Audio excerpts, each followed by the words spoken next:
तो अगर हम बी निकाल लेंगे ना तो हमारा डी निकल आएगा।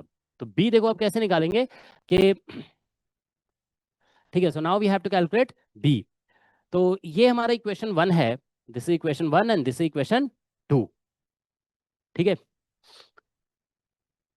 तो बी निकालने के लिए अब हम ये जो फिगर में ये दिया हुआ है ना इसको यूज करेंगे, वी विल यूज दिस, ठीक है, टू कैलकुलेट बी।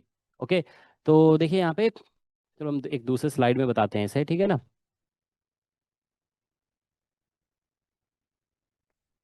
ये नोट हो गया ना सभी का। तो चलो देखो यहाँ पे बता रहे हैं कि जैसे आप ऐसे सोचिए कि सर एक थोड़ा सा।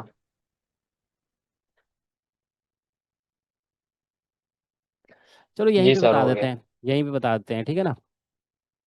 देखो जैसे एक सिंगल स्लिट के पॉइंट व्यू से थिंक करें हम लोग, तो ऐसे मान लो एक सिंगल स्लिट है, देखो यहाँ पे ऐसे बना दे रहे हैं सिंगल स्लिट।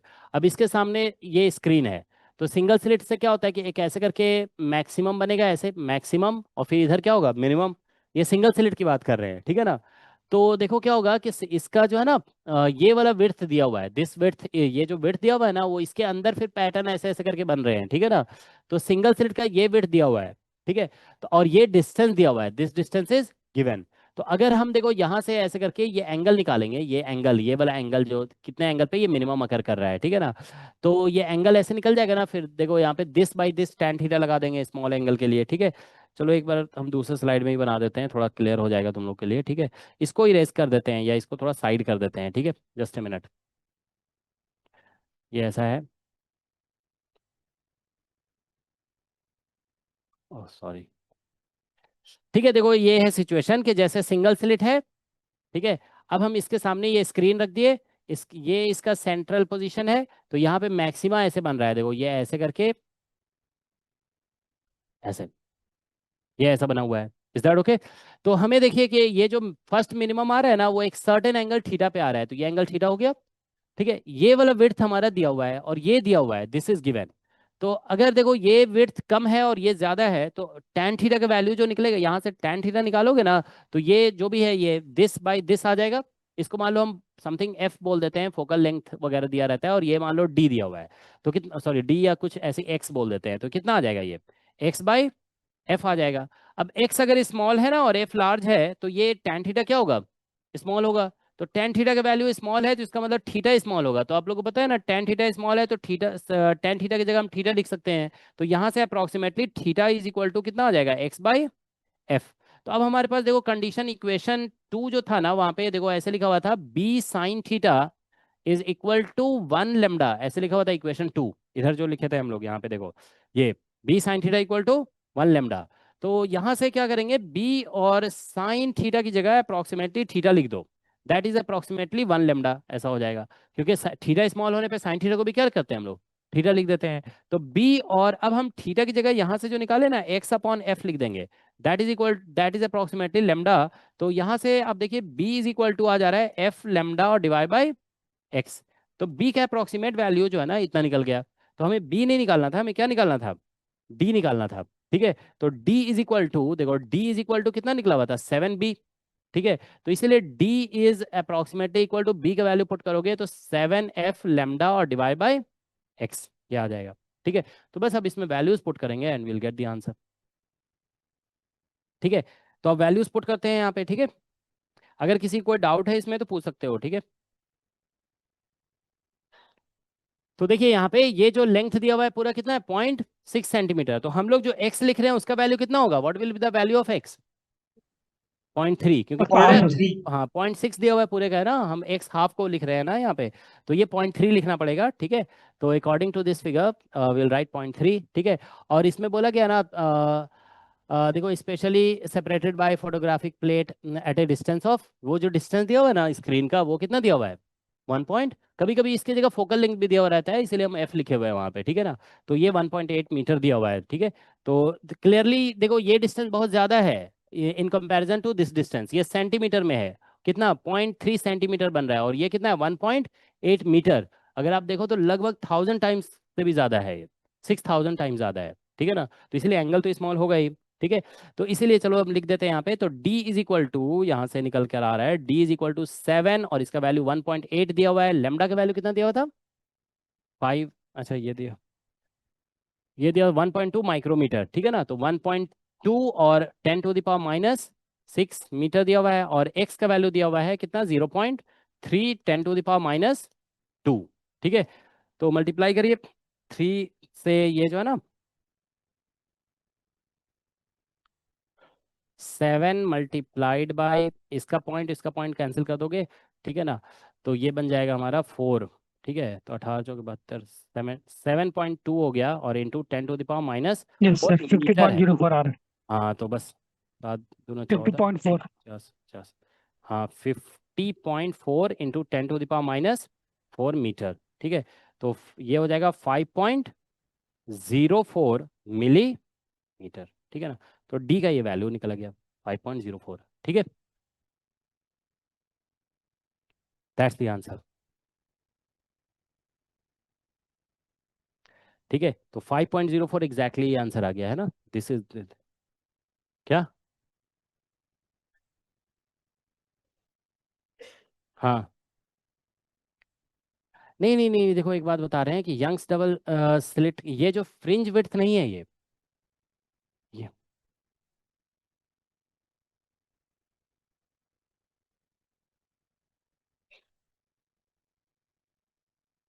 अच्छा हाँ, तुम जो, अच्छा ठीक है ठीक है ठीक है, यंग्स, अच्छा इसमें मतलब यंग्स डबल स्लिट एक्सपेरिमेंट वाला कॉन्सेप्ट लगा सकते हो, है ना, ये कह रहे हो, है ये ना। सर हाँ उससे हो जाएगा। हाँ ठीक है ठीक है, उससे भी हो जाएगा, ठीक है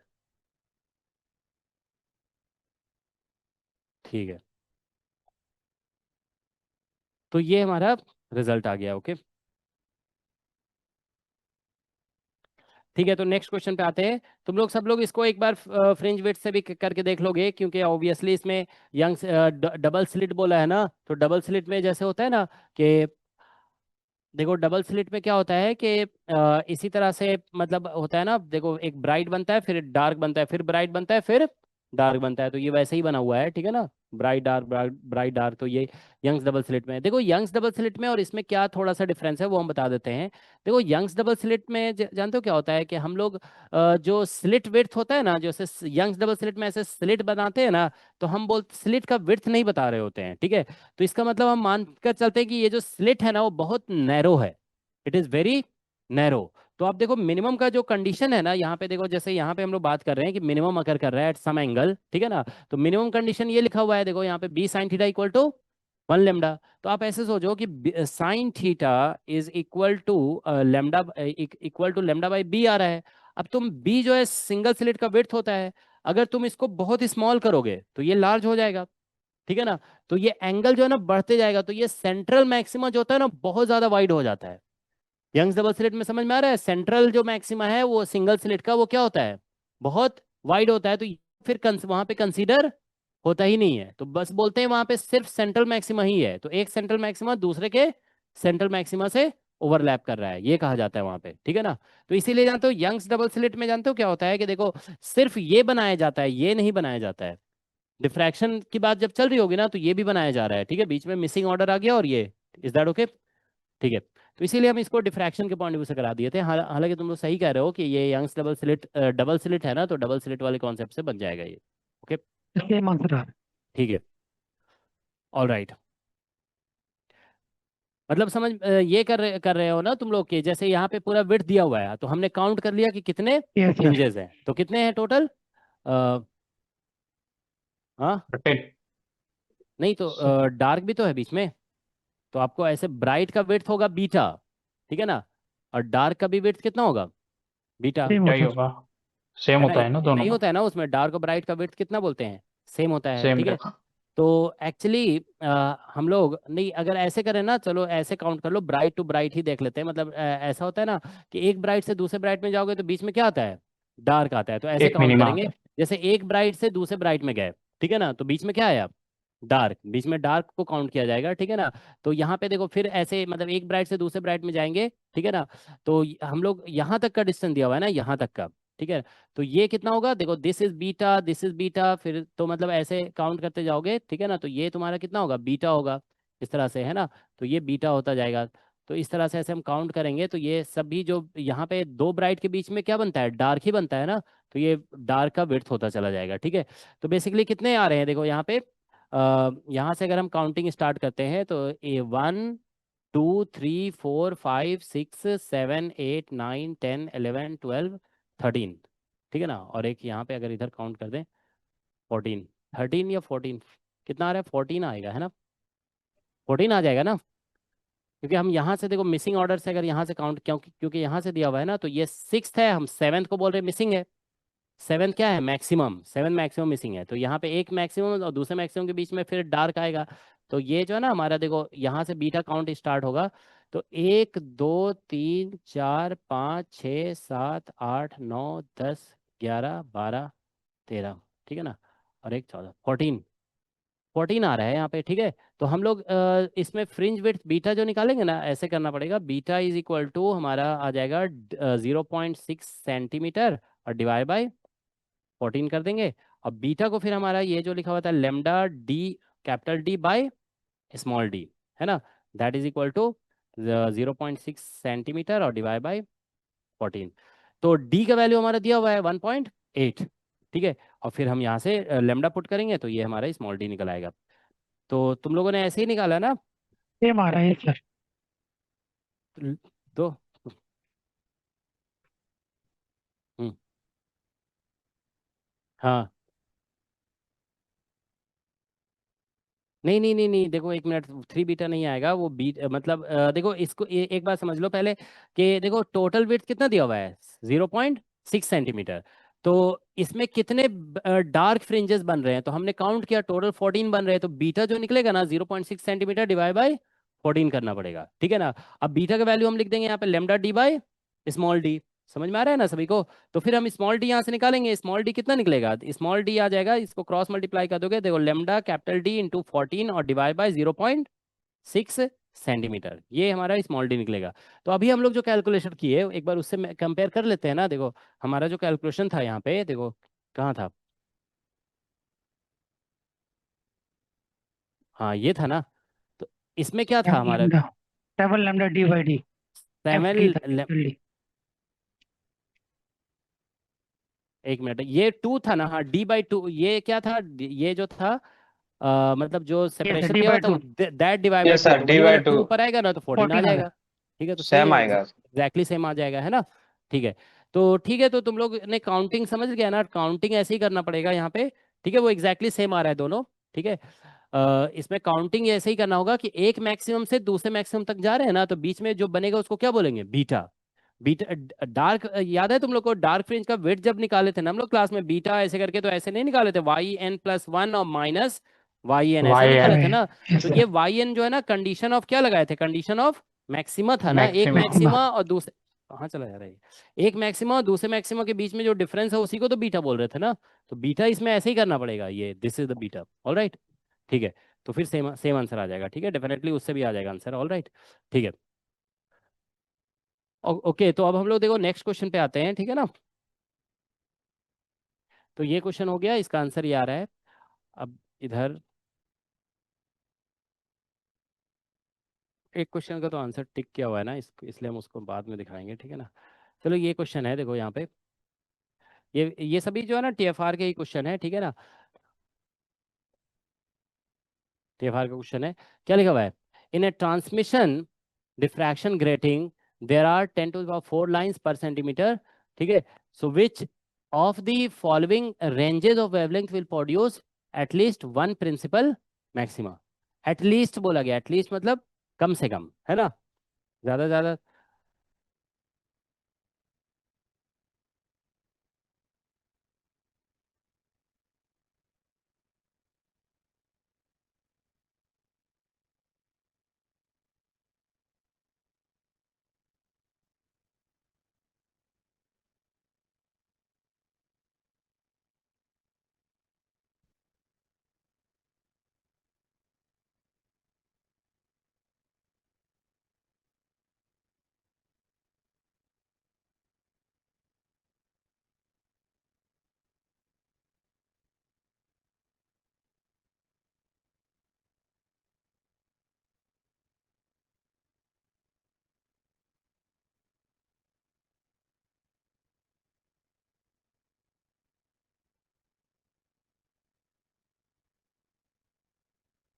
इन transmission grating there are first 10 option. Power, कौन सा आ रहा है? फर्स्ट आ रहा है सर। फर्स्ट आ रहा है, ठीक है। तो इसमें आप लोग देखो सबसे पहले कि इसमें बोला गया ना 10 टू द पावर 4 लाइंस पर है, तो इसमें डी पहले ऐसे लिख दोगे 1 और divided by 10 to the power 4, ठीक है ना। जितना भी नंबर ऑफ लाइंस पर इंच जैसे था तो 1 इंच को हम नंबर ऑफ लाइन से डिवाइड किए थे, ठीक है। तो ये ग्रेटिंग एलिमेंट कहलाएगा डी, ठीक है। तो this is equal to 10 to the power -3 इससे आएगा, और ये 10 पावर 4 -7 मीटर हो गया, 10 power -7 metre. So which of the following ranges of wavelength in nanometre will produce, ठीक है। तो इसको हम ऐसा करते हैं कि 10 टू द पावर 100 नैनोमीटर लिख देते हैं इसको, ठीक है ना। ये डी का वैल्यू 100 नैनोमीटर है, ठीक है। एटलीस्ट वन प्रिंसिपल मैक्सिमम, तो देखो यहाँ पे मैक्सिमम की बात की गई है ना, तो मैक्सिमम कंडीशन लगा देते हैं। मैक्सिमम कंडीशन ये था D sine theta equal to M lambda, यही था ना, D sine theta equal to M lambda. तो हम लोग यहाँ पे अगर लेमडा का वैल्यू पूछा गया है ना, तो ये बन जाएगा डी साइन थीटा और डिवाइडेड बाय एम, ऐसे लिख सकते हैं, D sine theta divide by M, ठीक है। तो यहाँ पे अगर देखिए कि अगर मान लो M equal to four M equal to 1,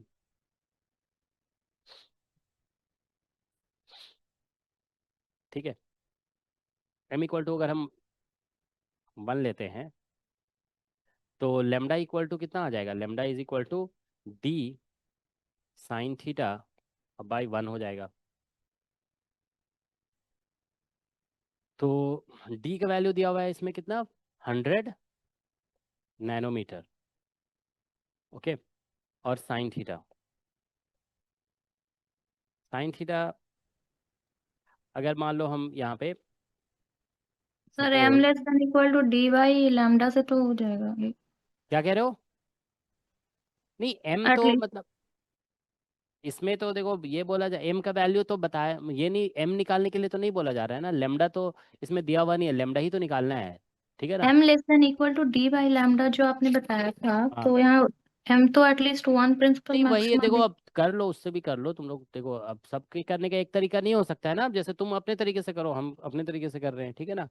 सभी अपना अपना तरीका होता है, ठीक है ना। तो क्या कह रहे हो? तो देखो बात ये है ना कि जैसे ये इस तरह से लिखा हुआ है, ठीक है ना। तो अगर हम जैसे बोल रहे हैं एम इक्वल टू 1 ले रहे हैं, मतलब ये इसमें बोला गया ना कि विल प्रोड्यूस एटलीस्ट, ठीक है, एटलीस्ट वन प्रिंसिपल मैक्सिमम, एक प्रिंसिपल मैक्सिमम कम से कम बनाएगा, तो हम एक ले रहे हैं एम इक्वल टू 1। तो एम इक्वल टू 1 अगर हम ले रहे हैं ना, तो लेमडा हमारा कितना निकल रहा है, 100 नैनोमीटर साइन थीटा। अब देखो फर्स्ट ऑर्डर मैक्सिमा अकर कहाँ पे कर रहा है उस, ठीक है ना, उसके अकॉर्डिंग लेमडा डिसाइड होगा ना। देखो मान लो वो अकर करता है, सपोज करो क्या बोलते हैं 30 डिग्री पे, तो लेमडा इसका मतलब कितना हो गया, 50 नैनोमीटर आ जाएगा। अगर मान लो ये अकर किया क्या बोलते हैं फर्स्ट ऑर्डर, तो जीरो पे अकर नहीं करता है, क्योंकि जीरो तुम समझ रहे हो ना, जीरो एंगल पे कौन सा अकर करता है, जीरो, जीरोथ ऑर्डर, तो जीरो तो यहाँ पे अलाउड नहीं है, जीरो नहीं इज होगा नॉट ना। अलाउड, हाँ।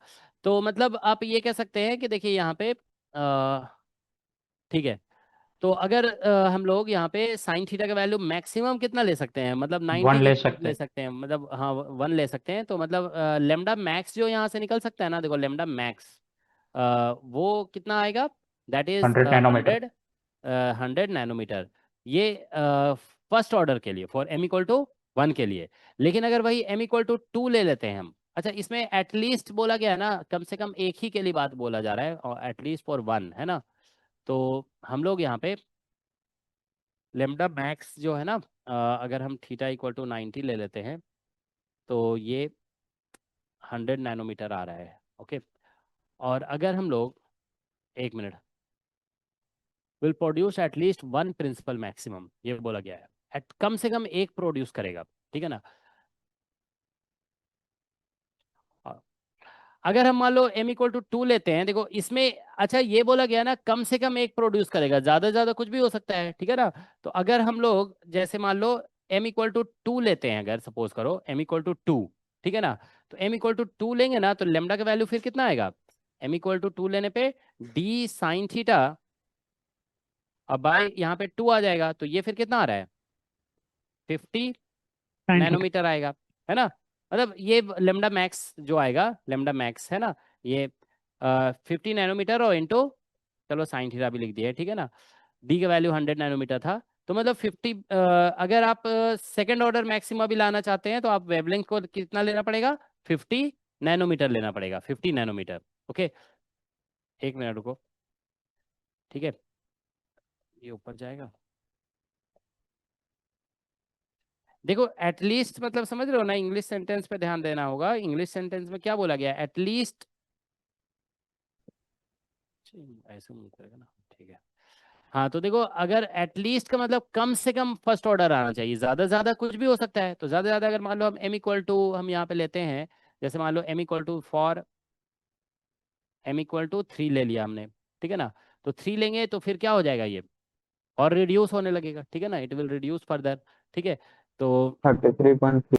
हाँ, तो ये जो है ना मतलब 30 मतलब जो भी आ रहा है, ठीक है। हाँ तो ये 33 मतलब फिर आ जाएगा लेमडा इज इक्वल टू कितना, रिड्यूस होकर के 33.33 नैनोमीटर, ऐसा कुछ आएगा, ठीक है ना, मैक्सिमम ये आ रहा है। तो कम से कम के लिए मतलब अगर m इक्वल टू 1 हम लेना चाहते हैं, एक मिनट, m एक फर्स्ट ऑर्डर लाने के लिए हम यहाँ पे साइन थीटा था ना, तो साइन थीटा अगर हम यहाँ पे लेते हैं, एक मिनट, इसको मैक्सिमम लिया तो मैक्सिमम 100 आ रहा है ना, मैक्सिमम इज 100, ठीक है। तो इसमें जो है ना मतलब वही दिया हुआ है ना, मिनिमम से क्या दिया हुआ है, मैक्सिमम, वन प्रिंसिपल मैक्सिमम। तो ये range of wavelength in nanometre दिया हुआ है, range of wavelength in nanometre, ठीक है। हाँ तो ठीक है, देखो इसमें जो है ना मतलब हमारा जो रेंज आ रहा है वेवलेंथ का, देखो एक बात समझो तुम लोग कि लेमडा मतलब m इक्वल टू 1 लाने के लिए हमको क्या चाहिए, मैक्सिमम वेवलेंथ जो हम यूज कर सकते हैं ना, वो कितना हो सकता है, 100 हो सकता है। 100 के बियॉन्ड हम यूज नहीं कर सकते हैं। तो इसमें देखो क्या हुआ, 100 के बियॉन्ड से रेंज दिया हुआ है, मतलब ये वाला रेंज पॉसिबल नहीं होगा, ठीक है ना।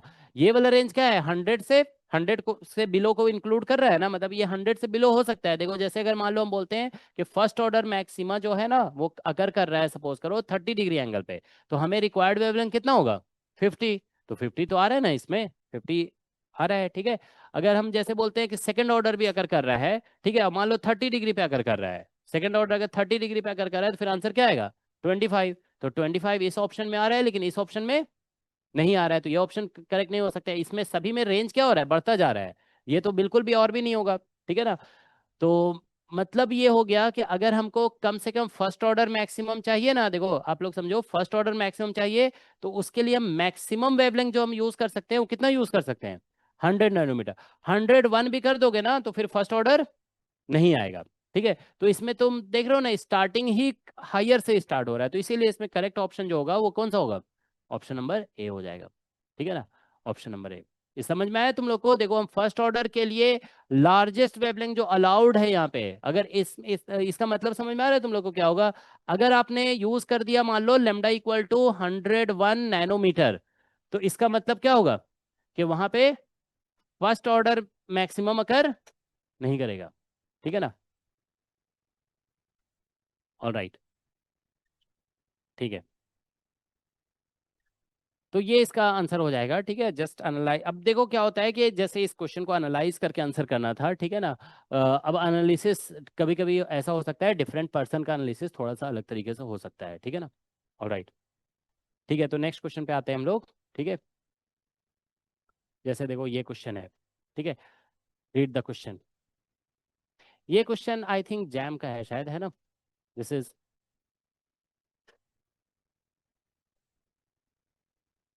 IIT जैम का होगा शायद ये, ठीक है।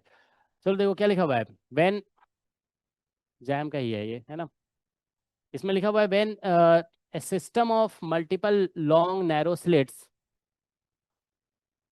ठीक है, विड्थ दिया हुआ है कितना, 2 माइक्रोमीटर, और पीरियड इक्वल टू दिया हुआ है 4 माइक्रोमीटर। तो ये जो पीरियड इक्वल टू 4 माइक्रोमीटर दिया हुआ है ना, यही डी होगा, डी इक्वल टू कितना होगा, 4 माइक्रोमीटर, ठीक है ना। Is illuminated with a laser of wavelength 600 nanometre, there are 40 minima between two consecutive principal maxima, observe in its diffraction pattern, then maximum resolving power of the system is. ठीक है, resolving power के बारे में पूछा गया है। ठीक है, बस थोड़ा मैनिपुलेटिव क्वेश्चन होता है। देखो 2-3 फॉर्मूले हैं आपके पास, उन 2-3 फॉर्मूले को बस अप्लाई करके और आंसर किया जा सकता है। ठीक है, देखो एक बार ट्राई करो, नहीं होता है तो हम बताते हैं। ठीक है ना।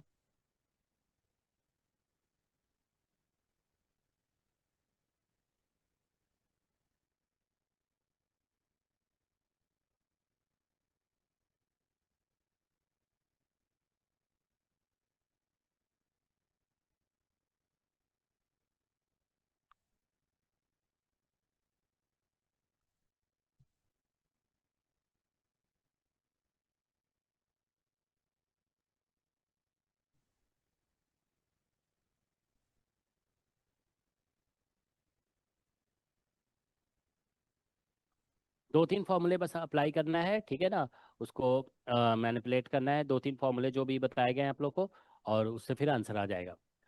When a system of multiple long narrow slits width दिया हुआ है 2 micrometre and period equal to 4 micrometre is illuminated with laser of wavelength lambda दिया हुआ है इसमें 600 नैनोमीटर। ठीक है ना, और इसमें डी का वैल्यू दिया हुआ है 4 माइक्रोमीटर। ठीक है ना, is illuminated with laser of there are 40 minima between two consecutive principal maxima। इसका मतलब क्या हुआ? 41 स्लिट्स। हाँ, तो n का वैल्यू कितना हो गया? 41 हो गया, क्योंकि नंबर ऑफ मिनिमा जो होता है ना, वो नंबर ऑफ स्लिट -1 होता है। n-1 बोल रहे थे ना, तो इसमें 82 40 मिनिमा, हाँ, तो n इक्वल आंसर। टू 41 हो गया। ठीक है, कैपिटल N। ठीक है, 41 हो जाएगा। Observed in its diffraction pattern, then maximum resolving power. तो देखो रिजॉल्विंग पावर जो है ना, इसका क्या बताया गया? ग्रेटिंग के लिए mn m इंटू एन बताया गया है ना, mn। 246 आता है। हाँ, तो आपको क्या यस करना सर, है, इसको 246। देखो, एक मिनट, n तो फिक्स हो गया ना, n इज फिक्स्ड। ये m क्या होता है? ऑर्डर। तो तुमको क्या करना है कि यहाँ पे मैक्सिमम ऑर्डर पता कर लेना है बस। ठीक है ना, कि मैक्सिमम ऑर्डर क्या होगा इसमें, m पता चल जाएगा, वो मैक्सिमम m पुट करो तो मैक्सिमम ये रिजॉल्विंग पावर निकल जाएगा, है ना। मैक्सिमम M6 आ रहा है। अब मैक्सिमम ऑर्डर के लिए हम लोग d बाई क्या निकाल रहे थे? d D by by lambda. Lambda तो D D by by lambda, lambda हाँ, तो d का वैल्यू है 6 आता है। 4 इंटू 10⁻⁻6, और लेमडा कितना दिया हुआ है? 600 600। ठीक है ना, 600 nanometre into nanometre 10 to the minus 9। -9। ठीक है, तो 600 40 बाई नैनोमीटर दिया हुआ है। 6। कितना आया ये? 6.6 40 बाई 6 40 बाई आएगा। 3। 40/6 आया ना, यस सर, 20 बाई 6 आएगा। तो 6 पॉइंट 6 समथिंग 6 है ना। 6 7। ठीक है, 6-7 ऐसा आ रहा है। तो मतलब इसमें m का जो 6 लेंगे। मैक्सिमम वैल्यू निकल रहा है ना, m का maximum value that is coming out to be 6। ठीक है ना, तो इसलिए रिजॉल्विंग पावर का जो मैक्सिमम वैल्यू होगा ना, देखो रिजॉल्विंग पावर का मैक्सिमम वैल्यू वो ऐसे लिख देंगे, m max और मल्टीप्लाइड बाई n। ठीक है, तो बस हो गया m max हमारा। समझ में आ रहा है सभी को? डी बाई लेमडा हमारा निकला 6.66, हमने ये निकाल लिया। तो हम बता चुके हैं कि इससे लोअर इंटीजर लिया जाता है। ठीक है, 6.66 है, तो मैक्सिमम वैल्यू कितना लेंगे? m का 6 ले लेंगे। ठीक है, तो अब हम r को मैक्सिमम करना चाहते हैं, तो m का मैक्सिमम वैल्यू लेंगे। तो यहाँ पे देखिए, ये जो है ना, दिस इज इक्वल टू 6 है, और n का वैल्यू कितना है? 41। तो 246 हो गया आंसर इसका, दैट इज द आंसर। ठीक है, तो फॉर्मूला बेस्ड क्वेश्चन है ना, ये देख रहे हो ना। जस्ट आपको जो जो भी आपने पढ़ा है उसको डायरेक्ट अप्लाई करना है। ओके, किसी कोई डाउट है इसमें तो पूछ सकते हो। सर मुझे अभी तक पूरे डिफ्रैक्शन में ये समझ नहीं आ रहा है, 40 minimum between the two consecutive principal maxima, ये मतलब क्या?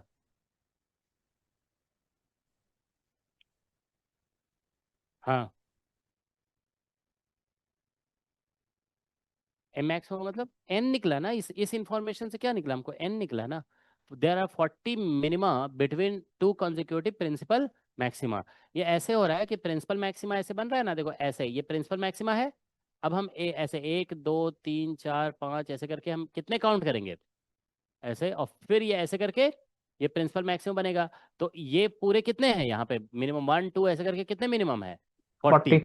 ठीक है, तो ये 40 मिनिमम है, तो इसका मतलब नंबर ऑफ स्लिट कितने हो गए? 41 हो गया, क्योंकि बताया ना एन स्लिट में कितने मिनिमम बनते हैं? n-1। तो इससे हमें पता चल गया कि नंबर ऑफ स्लिट्स यहाँ पे 41 है। ठीक है,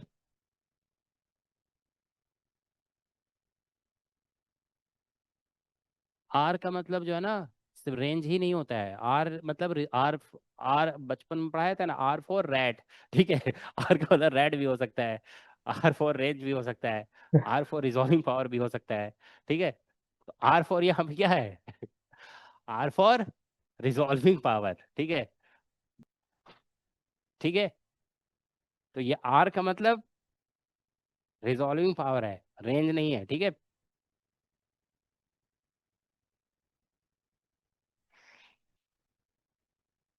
तो ये इसका आंसर हो जाएगा, ठीक है। समझ में आ गया सभी को? कुछ देखो जो पढ़ा है थ्योरी में वही सब सब तो डायरेक्ट डायरेक्ट यूज हो रहा है ना। 40 दिया हुआ है तो उससे 41 स्लिट्स पता चल गया, ठीक है। ये जब भी ऐसा बोला जाएगा period of the grating is equal to this much, तो वो डी हो जाएगा। देखो स्टूडेंट को कंफ्यूज करने के लिए एक एक्स्ट्रा इन्फॉर्मेशन दिया, बताइए इसका यूज नहीं नहीं हुआ है यहाँ होता। पे, ठीक है ना, इसका यूज नहीं हुआ है यहाँ पे, ठीक है ना। ऑल राइट, ठीक है। तो नेक्स्ट क्वेश्चन पे आते हैं, देखो यहाँ पे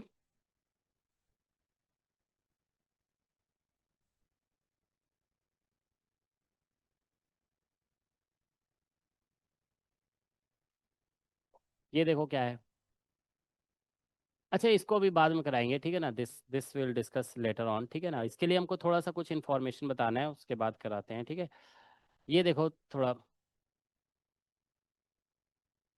एक मिनट पहले जो है ना, कहाँ गया? चलो इसका आंसर दिया हुआ है, एक बार कंफर्म बस कर लेना है कि आ रहा है कि नहीं आ रहा है, ठीक है ना। इसका तो आंसर टिक किया हुआ है, ठीक है। क्या लिखा हुआ है? डिफ्रैक्शन ग्रेटिंग नहीं, ऐसा भी होता है ना, कुछ क्वेश्चन हम लोग क्लास 10th वगैरह में नहीं पढ़ते थे, प्रूव दैट, है ना, ऐसा होता था। तो हम लोग क्या करते थे, एलएचएस से स्टार्ट करते थे और आरएचएस। तो समझ लो ये क्वेश्चन है कि प्रूव दैट, इसका आंसर कितना आएगा? मान लो 6 माइक्रोमीटर आंसर आना है, ठीक है ना। तो प्रूव करना है, करके देखते हैं। देखो क्या लिखा है, diffraction grating spectrograph is used to resolve two sodium D lines, ठीक है।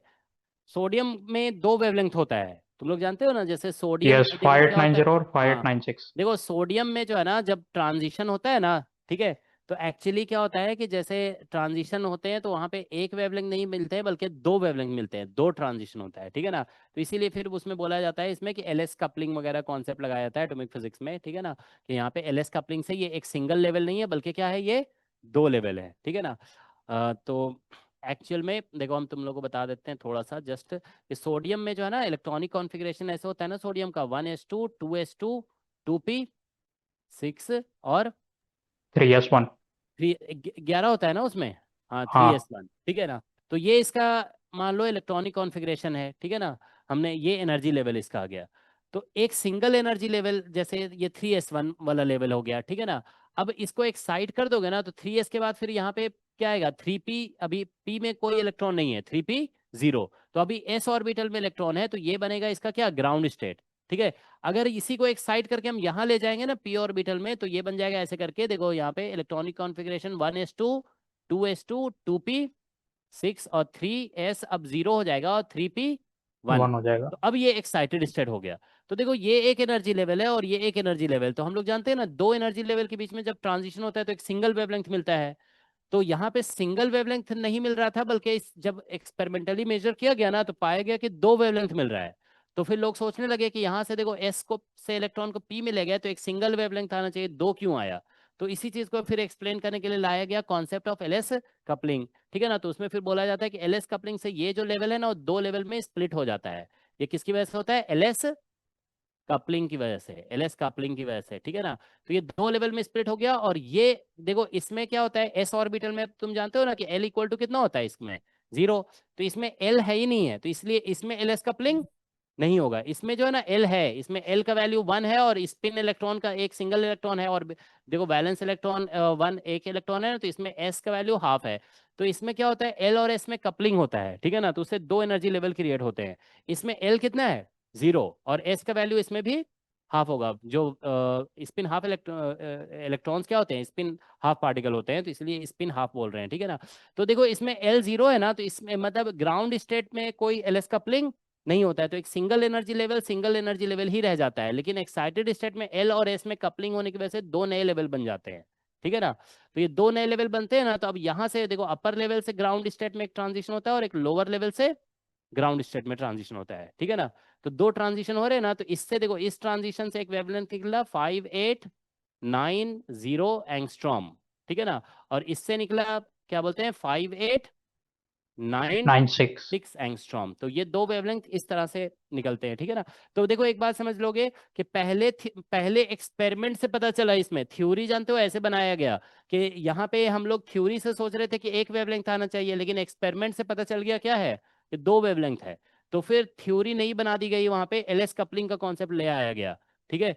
तो जो भी एटॉमिक फिजिक्स में थ्योरी बना है ना, वो एक्सपेरिमेंट के बाद बना है, ठीक है। तो ठीक है, तो फिर नई थ्योरी यहाँ लाई गई एलएस कपलिंग का, ठीक है। फिर बाद में यहाँ पे भी और आगे जा करके फिर हाइपरफाइन स्प्लिटिंग वगैरह कॉन्सेप्ट लगा करके और भी फिर फर्दर इसको एक्सटेंड किया जाता है, ठीक है ना। ऑलराइट, तो ये चलो ठीक है। तो अब देखो क्वेश्चन अब पढ़ो, यहाँ पे क्या लिखा हुआ है। diffraction grating spectrograph used to resolve the two sodium D lines 5890, 589 and 589.6 nanometre, वही है। एंगस्ट्रॉम लिखोगे ना तो ऐसे लिखना पड़ेगा 5890 एंगस्ट्रॉम, ठीक है ना। इन द फर्स्ट ऑर्डर, तो ऑर्डर जो बोला गया है कौन सा है, फर्स्ट ऑर्डर है। If the width of the grating is 2 centimeter and the focal length of the spectrograph is 20 centimeter, what what the linear separation at the focal plane of the 2D lines will be about। Linear separation बताना है कितना होगा दोनों के बीच में, ठीक है ना। ऑल राइट, ठीक है।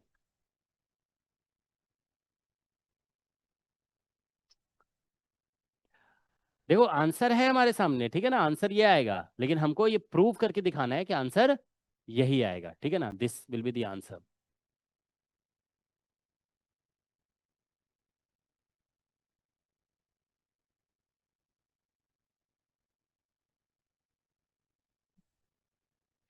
तो हम ऐसा कर लेते हैं ना, देखो इसको ऐसे भी कर सकते हैं। देखो क्या बोला है, what the linear separation at the focal plane of the 2D lines will be about, है ना।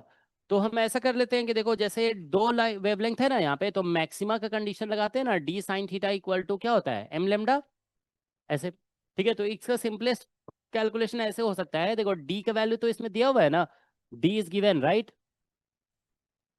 इसमें लिखा है ना Yes, sir. First 2 order. centimeter.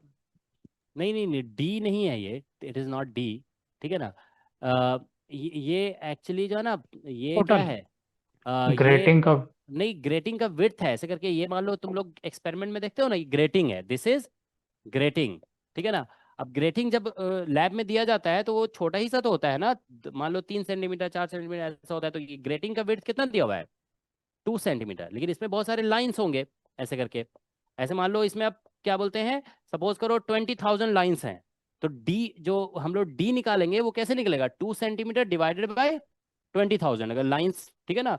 तो यहाँ पे जानते हो आपको ऐसे निकालना पड़ेगा। देखो पहली बात, रिजॉल्विंग पावर का फॉर्मूला लगाना पड़ेगा, ये था lambda divided by delta lambda और इक्वल टू एम एन, ऐसे था ना, ये लगाना होगा। तो इसमें लेमडा हम लोग ऐसे लिख देंगे 5893, दोनों का एवरेज ले लेंगे, दो वेवलेंथ जो दिया हुआ है ना, एंगस्ट्रॉम, एंगस्ट्रॉम मतलब 10⁻⁻10, और दोनों का डिफरेंस कितना है 6 एंगस्ट्रॉम। 6 तो angstrom 6 into 10⁻10 is equal to कौन से ऑर्डर में रिजॉल्व हो रहा है, फर्स्ट फर्स्ट ऑर्डर ऑर्डर में। में, तो फर्स्ट इंटू एन निकल आएगा यहाँ से, ठीक है।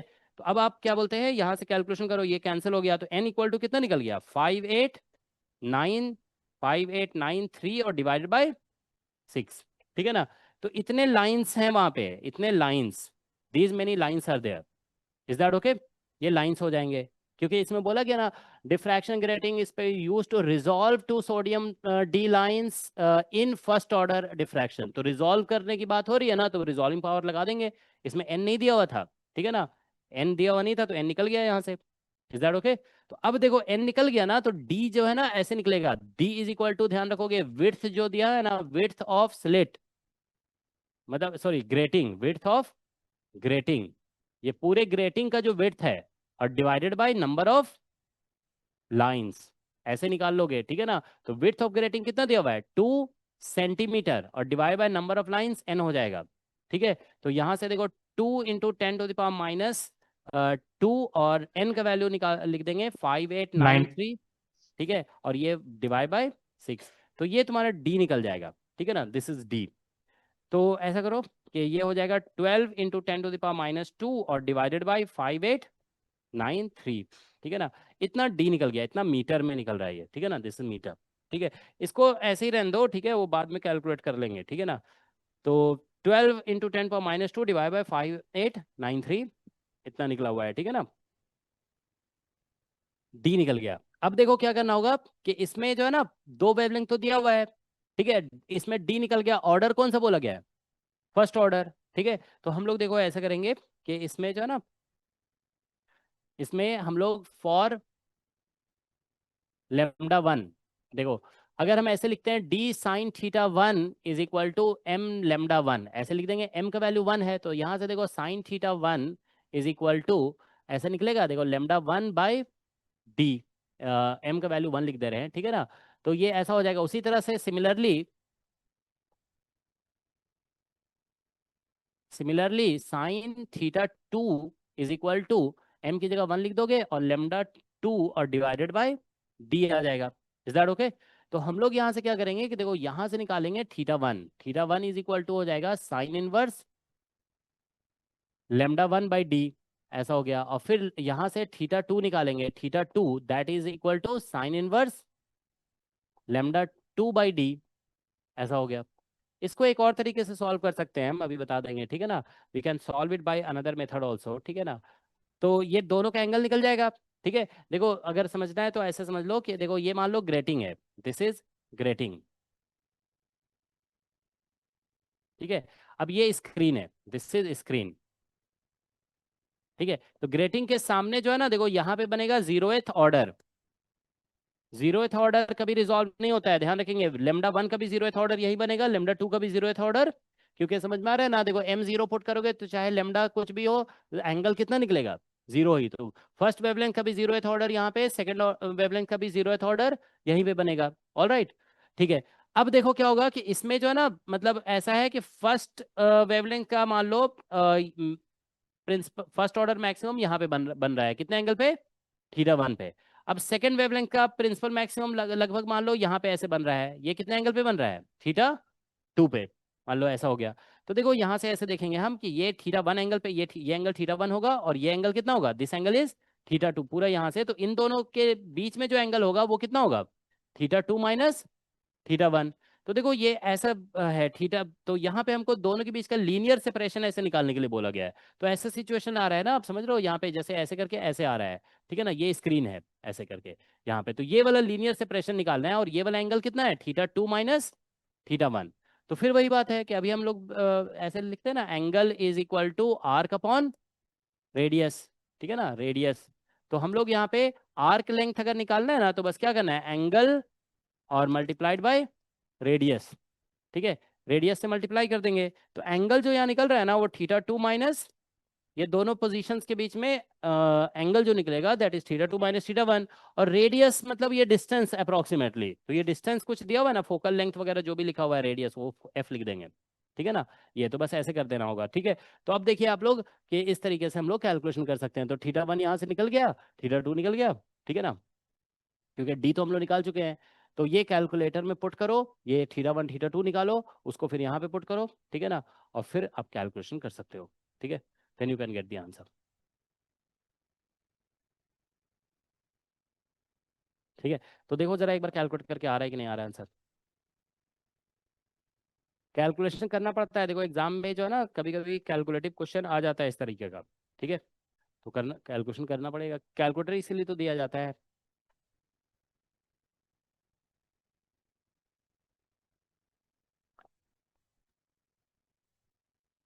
सर प्रीवियस पेज थोड़ा।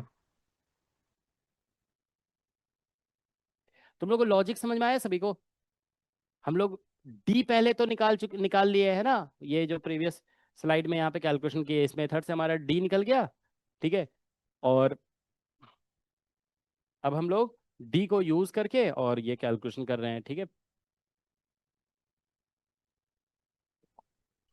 तो फर्स्ट वेवलेंथ के लिए एंगल निकलेगा, सेकंड, और दोनों का डिफरेंस निकाल करके उसको डिस्टेंस से हम अप्रोक्सीमेटली मल्टीप्लाई कर दे रहे हैं, ठीक है।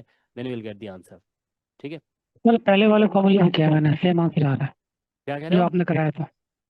हाँ जो आपने पहले वाला फॉर्मूला कराया था ना उससे किया है तो सेम आंसर आ रहा है। अच्छा वो एंगुलर विड्थ वाला। हाँ हाँ, lambda M D cos theta वाला। हाँ हाँ, हाँ वही वही हम कह रहे थे कि इसको दूसरे तरीके से भी उससे कर जल्दी सकते आ रहा हैं। है। ठीक है डेफिनेटली उससे उससे भी आ जाएगा। वही हम कह रहे थे कि इसको दूसरे तरीके से कर सकते हैं हम लोग, है ना।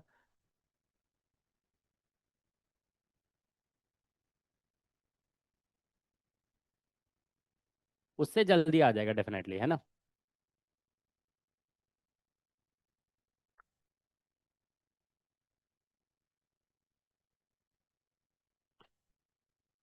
तो अब ये करके देख लोगे तुम लोग, ठीक है।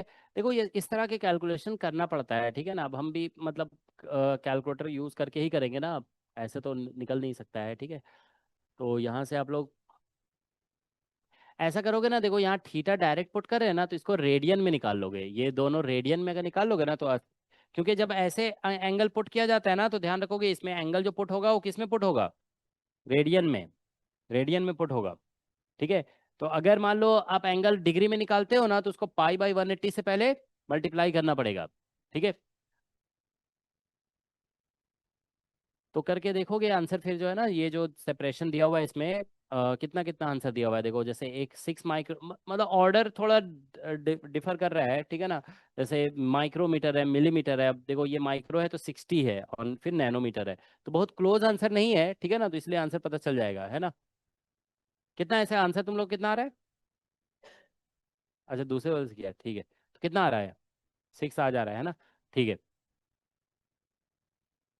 देखो इसका दूसरा मेथड जो है ना, चलो तुम लोग को एक बार हम लिख देते हैं यहाँ पे। दूसरा मेथड, मेथड 2 इसका डेफिनेटली ऐसे होगा। देखो टू मेथड टू में तो यहाँ तक तो सेम रहेगा, डी निकालने तक, है ना। जो डी वाला कैलकुलेशन था, यहाँ तक क्या होगा, ये सब कुछ तो करना ही पड़ेगा, ठीक है। बस आपको क्या करना होगा कि ये जो हमने फॉर्मूला बताया था ना, D theta is equal to, क्या था फॉर्मूला, क्या था यहाँ,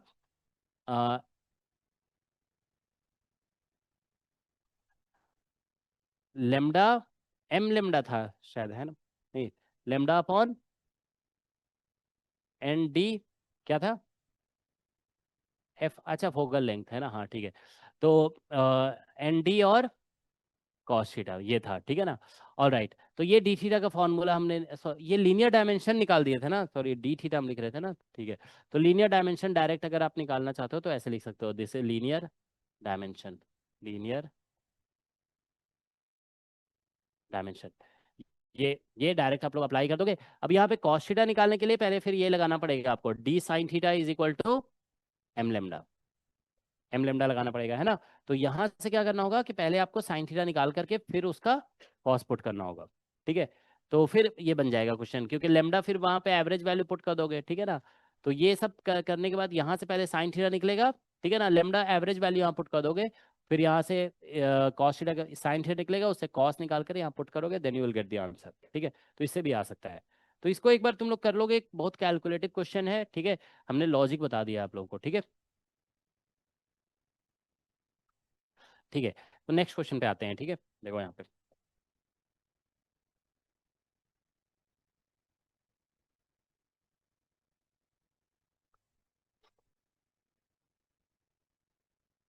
ये क्वेश्चन देखो जरा क्या लिखा हुआ है।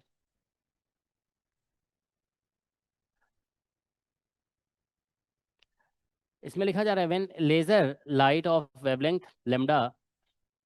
अच्छा एक बात देखो, हम बता देते हैं कि डिफरेंस जानते हो इसी से क्रिएट हो जाता है। जैसे अब ये एक क्वेश्चन है, प्रीवियस कैलकुलेटिव है। अब कुछ स्टूडेंट सोचेंगे छोड़ दो यार क्या कैलकुलेशन करना है, ठीक है। और कुछ कैलकुलेशन कर लेंगे, क्योंकि एग्जाम तो ऐसा नहीं है ना कि आपसे कैलकुलेशन नहीं करवा रहे, एग्जाम का ही क्वेश्चन है। तो इसीलिए कैलकुलेशन करना है, ठीक है ना, भले ही बोरिंग हो, ठीक है। सब देखो, लाइफ में सब कुछ इंटरेस्टिंग नहीं होता है समझ गया ना। बहुत सारी चीजें जो है ना, मतलब कैलकुलेशंस वगैरह पढ़ाई ये सब बहुत बोरिंग होता है, ठीक है। लेकिन करना पड़ेगा, ठीक है। ठीक है, तो क्या लिखा हुआ है, when laser light of wavelength lambda falls on metal scale with 1 mm engravings, 1 mm engravings at grazing angle of incidence, it is diffracted to form vertical chain of diffraction spots on screen kept perpendicular to the scale. If the wavelength of the laser is increased by 200 nanometer, ठीक है, the angle of the first order diffraction spot changes from 5 degree to 5 degree से कितना change हो जाएगा ये पूछा जा रहा है। तो इसमें देखो वेवलेंथ को कितना इंक्रीज किया जा रहा है। अब जो भी क्वेश्चन है, ठीक है ना, मतलब ये तो पता चल रहा है ना क्वेश्चन किससे रिलेटेड है, डिफ्रैक्शन से रिलेटेड है, इतना तो पता चल गया पढ़ने से, ठीक है ना। अब इसमें देखो पहले वेवलेंथ कितना दिया हुआ था, लेमडा, बस वेवलेंथ लेमडा दिया हुआ है, ठीक है ना। अ, और ये स्केल पे फॉल कर रहा है जिसका विड्थ कितना दिया हुआ है, 1 mm, ठीक है। इनग्रेविंग्स का मतलब वही है, जैसे क्या लिखा हुआ है, when a laser light falls on metal scale, जानते हो ये क्या है, it is diffraction because of reflection. ये देखो डिफ्रैक्शन ग्रेटिंग जो है ना, एक दिन हम ये बता रहे थे क्वेश्चन जिसमें मून पे लाइट भेजा गया, तो उसमें नहीं बोल रहे थे कि मिरर से जो रिफ्लेक्ट होकर के लाइट आएगा ना वो भी क्या होगा, डिफ्रैक्ट हो जाएगा। तो रिफ्लेक्शन की वजह से भी डिफ्रैक्शन होता है, जैसे ट्रांसमिशन की वजह से डिफ्रैक्शन होता है ना, diffraction occurs because of reflection also. तो यहाँ पे जानते हो क्या हो रहा है कि जैसे एक मेटल है, मेटल पे लाइट जब फॉल करती है ना, तो रिफ्लेक्ट हो जाती है। जैसे मिरर में भी आप लोग देखते हो ना, मिरर में पीछे पेंट लगा रहता है, वो पेंट क्या होता है, पेंट इज बेसिकली सिल्वर, वो सिल्वर का पेंट होता है ना, क्योंकि वो मेटल होता है तो लाइट ऐसे फॉल करती है, अगर ग्लास सिप रहेगा तो क्या होगा, क्रॉस कर जाएगा, मेटल है तो फिर उससे रिफ्लेक्ट होकर वापस आ रहे हैं, ठीक है ना। तो देखो मेटल है, अब इसमें इनग्रेविंग का मतलब है ना कि इसके ऊपर कुछ मतलब मेटल शीट जो ऐसे है ना, उसमें मान लो हम डायमंड वगैरह से कुछ ऐसे लाइन खींच देंगे तो ये रफ हो जाएगा। तो रफ जहाँ पे हो जाएगा ना वहां से रिफ्लेक्शन नहीं होगा, ठीक है ना। और जो जहाँ पे एकदम बिल्कुल शाइनिंग होगा वहां से क्या होगा, रिफ्लेक्शन। तो ऐसे करके इनग्रेविंग बना दिया गया, ऐसे करके ऐसे, ठीक है ना। तो रफ लाइन ड्रॉ कर दिया गया, और जो बिल्कुल पॉलिश्ड होगा ना वहां से रिफ्लेक्शन होगा, ठीक है। तो पॉलिश पार्ट रिफ्लेक्ट कर रहा होगा, रफ पार्ट रिफ्लेक्ट नहीं कर रहा होगा, तो ये एक रिफ्लेक्शन ग्रेटिंग की तरह काम करेगा, it will act like reflection grating. तो ये समझ लो कि रिफ्लेक्शन ग्रेटिंग होगा, ठीक है ना। इसमें डी का वैल्यू ये दिया हुआ है 1 mm, ठीक है। अब इसमें देखो लेमडा को चेंज किया जा रहा है बाय 200, तो फिर बोला जा रहा है कि angle of the first order diffraction spot changes from 5 degree to, पहले 5 डिग्री था तो अब कहाँ पहुंच जाएगा ये बताना है, ठीक है ना। तो दैट इज द क्वेश्चन, ठीक है ना। तो देखो हम लोग इसमें फिर से मैक्स मतलब angle of first order diffraction बोला गया है, तो डिफ्रैक्शन का एंगल तो हम मैक्सिमम कंडीशन से निकालते हैं ना, ऐसे करके देखो लिख देंगे यहाँ पे, एक मिनट देखो, डी साइन थीटा, ठीक है ना, डी साइन थीटा इज, ये आ जाएगा। अच्छा ये क्वेश्चन जो है ना नेट एग्जाम का क्वेश्चन है, this was asked in NET exam, ठीक है ना, ठीक है। तो देखो यहाँ पे d sine theta equal to M lambda है, ठीक है ना। तो d sine theta is equal to, यहाँ पे एम का वैल्यू फर्स्ट ऑर्डर बोला गया है ना, तो लेमडा ऐसे लिख देते हैं, इज दैट ओके। अब वेवलेंथ को चेंज किया जा रहा है, we are changing the wavelength, तो हम ऐसा करो ना इसको डिफरेंशिएट कर देते हैं, तो देखो डी और ये बन जाएगा क्या, कॉस थीटा, और यहाँ पे आ जाएगा d theta is equal to m, और यहाँ पे हो जाएगा डी लेमडा, ऐसे लिख सकते हैं, वी डिफरेंशिएट, इसको डिफरेंशिएट कर देते हैं, ठीक है ना। तो ऐसा हो गया।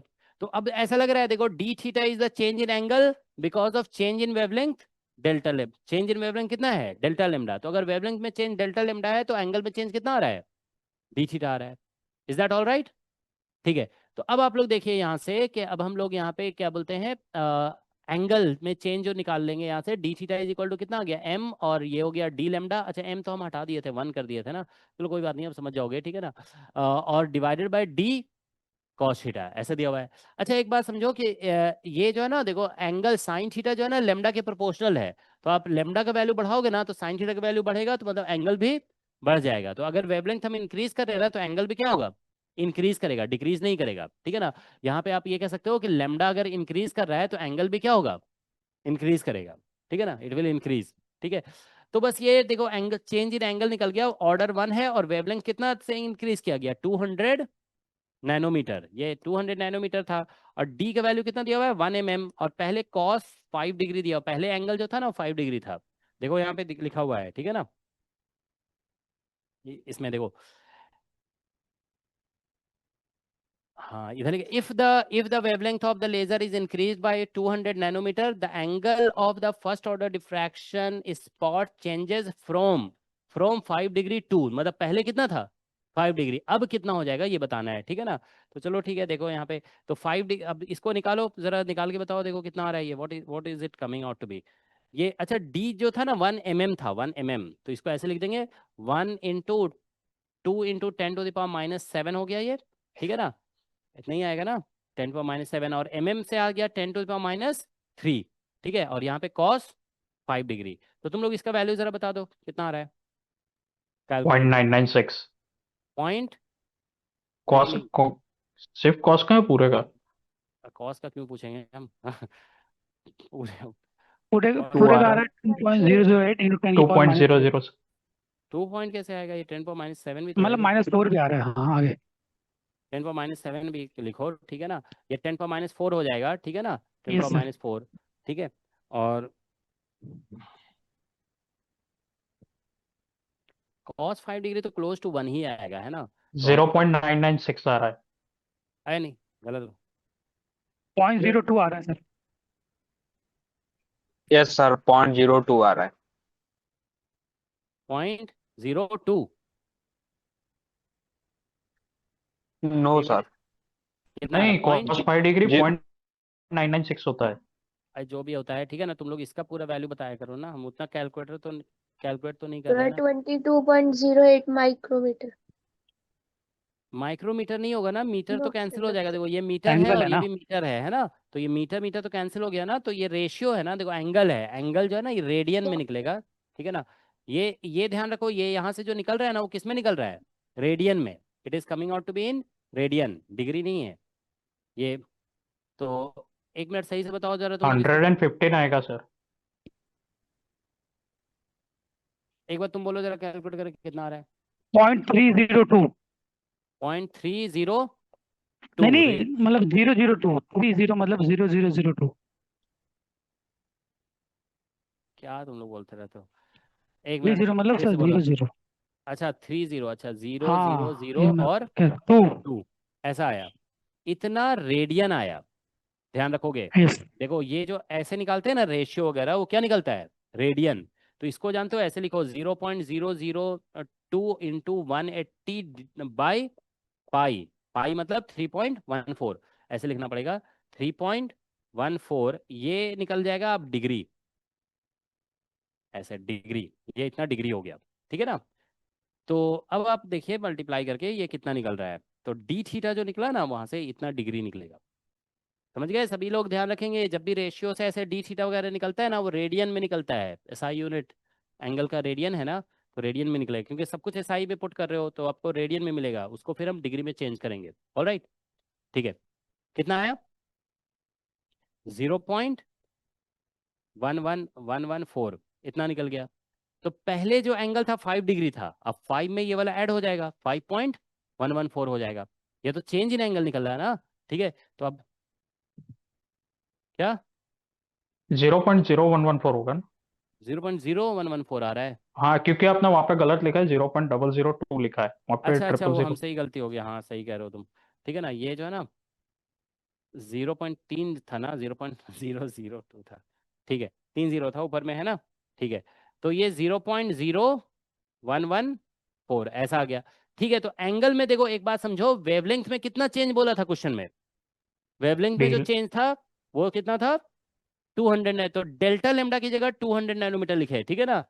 तो ये सब जानते हो, देखो ये क्या बोलते हैं, ये सब चीजें जो है ना आप प्रॉब्लम के थ्रू ही सीखते हो, ऐसा आपको कभी क्वेश्चन में नहीं पढ़ाया, मतलब थ्योरी में नहीं पढ़ाया जाता ये सब, कि अगर क्या बोलते हैं वेवलेंथ में चेंज आ गया क्वेश्चन में तो आपको ये करना है, तो वो चीज आप सीख जा रहे हो ना प्रॉब्लम में ही। अब प्रॉब्लम में देख लोगे कि देखो फॉर्मूला मैक्सिमम का ये था, अब वेवलेंथ में चेंज की बात किया तो हम इसको क्या किए, इसको डिफ्रेंशिएट कर दिए, ठीक है ना। तो डी लेमडा की जगह हमने ये पुट कर दिया, ठीक है ना, एंगल वगैरह दिया हुआ था पहले, तो इससे डी तो जो थीटा आपने निकल गया, कराया था उसी से हो गया, ये जो फॉर्मूला कराया था उसी से हो गया एंगुलर विड्थ वाला। ठीक है। तो देखो यहाँ से, अब देखो यहाँ पे, नहीं नहीं एंगुलर विड्थ निकालने की जरूरत नहीं है, तो यहाँ से आंसर जो है ना ऐसे ही निकाला जाएगा, इसका आंसर कौन सा आ जाएगा, ये वाला आ रहा है ना, 5, पहले 5 डिग्री था और इतना इंक्रीज कर जाएगा, तो 5 ऑप्शन पॉइंट, ऑप्शन 3 आ जाएगा। हाँ, अच्छा 5.01 यस सर था, अच्छा 0.014 है अच्छा, ना। 0.01 है ना सर? अच्छा 0.01 था, है ना, तो 108 इसमें दिया हुआ है, अच्छा तो क्लोजेस्ट आंसर ये वाला आ रहा है ना, हाँ ठीक है, तो ये वाला आंसर हो जाएगा, this is the closest answer, ठीक है। तो ये आंसर हो रहा है, ठीक है। ये 5 मार्क्स में नेट के एग्जाम में पूछा गया है, देखो ये 65 नंबर क्वेश्चन है, नेट के एग्जाम में जो है ना 46 से जो है ना 46 ऑनवर्ड 5 मार्क्स में आता है, ठीक है। तुम देख रहे हो डिफ्रैक्शन का छोटा सा क्वेश्चन है ये, it is not a difficult question, ठीक है, ऑल राइट। तो नेक्स्ट देखो एक क्वेश्चन और है इसमें। हाँ चलो पहले इसको देख लेते हैं, ठीक है ना। देखो ये क्वेश्चन टीएफआर का है, ठीक है, this is question from TFR. Sir 1 minute previous slide दिखाना।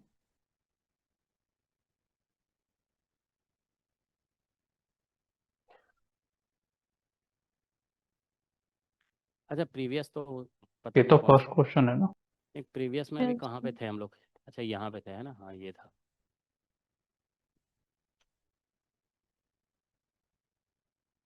सर हो गया।